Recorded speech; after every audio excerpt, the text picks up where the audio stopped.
Bitcoin tried to push through the resistance, but we had a massive dump following the signs that I've discussed in yesterday's video. And in today's video, I'm going to show you exactly what you need to do with your capital. Whether you need to hedge and buy Bitcoin at a lower price, or whether we just need to wait and Bitcoin will reverse from here.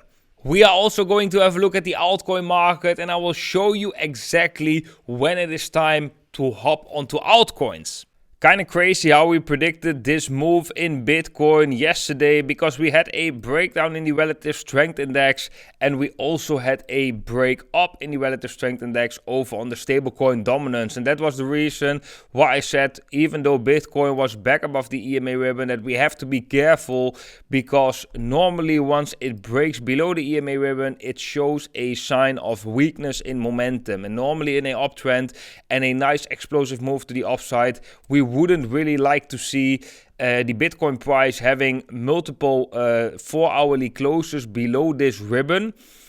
Also, of course, what we have been saying, like the relative strength index had a clear structure of a 1-month uptrend that has been broken, and the opposite was basically happening on the stablecoin dominance. We broke above the 4-hour EMA ribbon, but we also broke above the resistance, 1-month resistance on the relative strength index. And we've also shared that already on WhaleAlerts earlier, that we most likely will get some relief on stables here. And yeah, some moments later we did got that relief. So that is quite interesting, because normally I would say the majority of the people were bullish, and when I saw this big green candle, I was also slightly confused. I was like, whoa, okay, that's kind of crazy that Bitcoin just go up for a run. But afterwards, when we just visited these highs for a very short time, I already saw, okay, most likely it's turning around right here, which, like I said in yesterday's video, is also the higher probability, right? Because every time we break below the 4-hour EMA ribbon, often we go back below it. Sometimes we do come up, get some of a relief rally, but then eventually we do come under here. And now it's very important, of course, what is going to happen for Bitcoin next? Well, in short, we are basically on the 4-hour time frame, we're kind of in a downtrend, right? I know the bigger structure right here is still sideways. We have to see that, but in the shorter term time frame, we are still in a downtrend as we are losing the 4-hour EMA ribbon. This is a strategy that I've applied, and I've made a separate video about it on the channel. Make sure to watch that. If you haven't done so, you can use Whale Portal and the 4-hour EMA ribbon, only those two indicators for a complete trading strategy. But yeah, right now we do trade below the 4-hour EMA ribbon, and I would really like to see this level reclaimed in order to get a little bit more enthusiastic, a little bit more bullish. We have a support coming in here at $30,000 and we have the resistance at 31,300.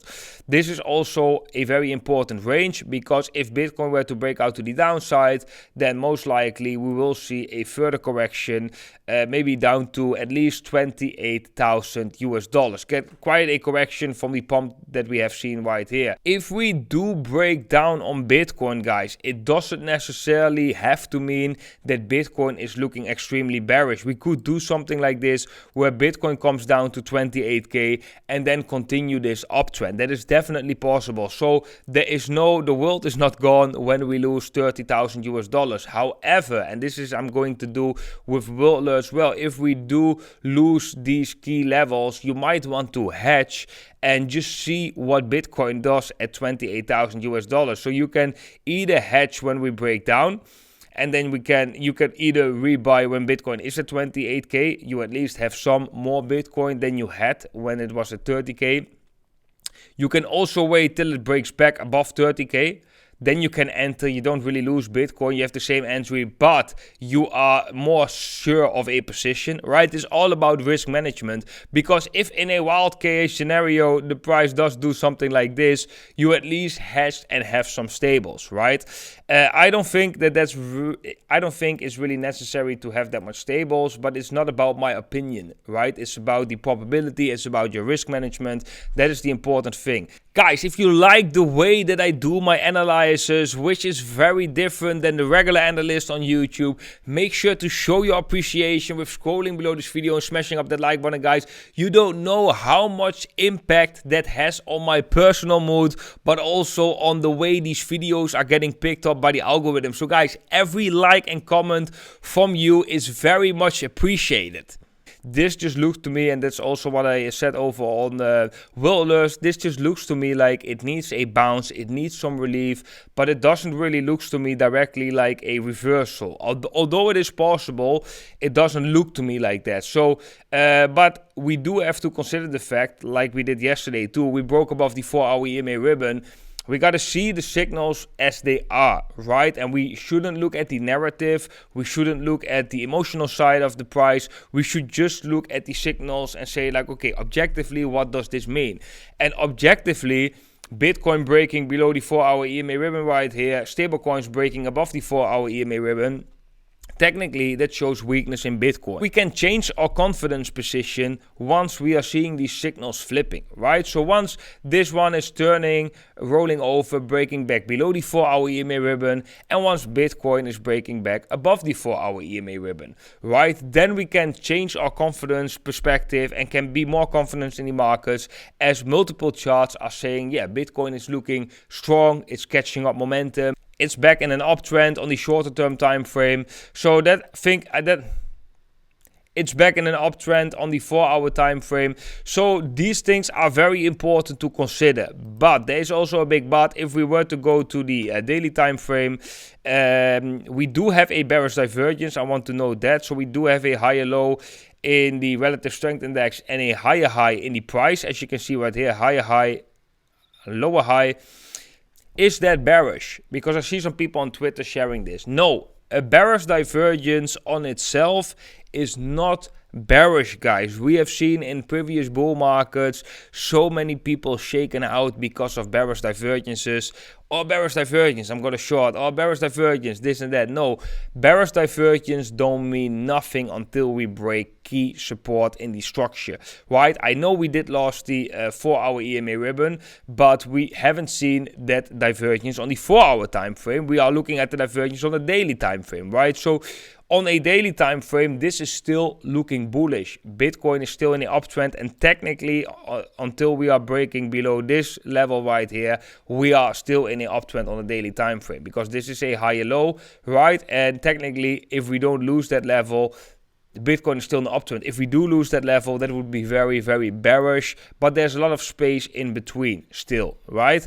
So I think right now in the short-term time frame, we just have to watch this channel, sideways channel, support at 30k, resistance at 31.300k. If we really do lose 30k, and depending on your risk management and your time horizon, you might want to hedge. You might just want to hedge just in case we see a further correction. Then guys, the altcoins also have seen a rejection from the resistance. So right now we will be getting squeezed in a very tight space right here, where we have a uptrend support coming in, the resistance coming down. And this breakout is going to be fun, because if we break down, we will get a lot of opportunities to buy altcoins very cheap, I think. And if we were to break up, we are going to see some nice relief and some nice liquidity entering the altcoin space. So you definitely want to react on this chart, whether we break up or break down, because break down, you most likely want to hedge, buy that altcoin at a cheaper price. When we break up, you definitely want to be positioned in altcoins, as this is a almost a 2-year long resistance that will be broken sooner or later. But the question is just, will it be broken right here? Will it be broken right here? Will we first get a dip, or how is this going to look? We don't know, basically, and that's also not our job. It's not our job to know exactly what is going to happen. It is our job to recognize these patterns and to react on them once they change. As an analyst, guys, we cannot predict the exact future. If you try to make the exact prediction for future and try to follow that, it will be very difficult to be profitable. It is easier to maintain a profitable trading strategy when you are more reactive to the market. So guys, it's very important to look at these signs objectively, similar as yesterday. Even though you want Bitcoin to push higher, some signs were throwing a warning signal, and you should consider those. As you can see later on, Bitcoin rolled over and came to the support. Then guys, if you are interested in joining WhaleAlerts, which is the private Telegram channel where you will be getting extra videos, extra information on the charts, where we also have been discussing this dump in the Bitcoin price, make sure to do so by joining one of the exchanges down below this video. And guys, finally, we can see that Bybit trading volume over the past 24 hours is higher than that of Bitget. I think they really have a contest going on right now because for the last couple of months, since Bybit has a mandatory KYC, the 24-hour trading volume of Bitget was always higher than Bybit. But right now is one of the first days that we are seeing the trading volume of Bybit getting above that one from Bitget again. So that's quite nice, guys. If you don't have a Bybit account or you don't have a Bitget account, make sure to join one of these exchanges with the affiliate link down below. As with the affiliate link down below on Bitget, you will get a 10% cashback plus the regular deposit bonus plus access to WhaleAlerts. And on Bybit you can get a deposit bonus up to $30,000 and access to WhaleAlerts as well. The only thing you need to do is sign up with the affiliate link down below. Then you go to whaleportal.com, you click right here on WhaleAlerts, you gotta deposit a minimum of $100, open your first trade, submit your user ID right here, email address so I can contact you whenever something goes wrong, your Telegram handle, and you click on sign up now, and then you will be put into the private Telegram group of WhaleAlerts. But guys, that was it for today's video. I hope you enjoyed it. If you enjoyed it, make sure to smash up that like button, guys. If you are new, make sure to subscribe. Very much appreciated. I wish every single one of you a very beautiful day today, and I hope to see every single one of you in the next video.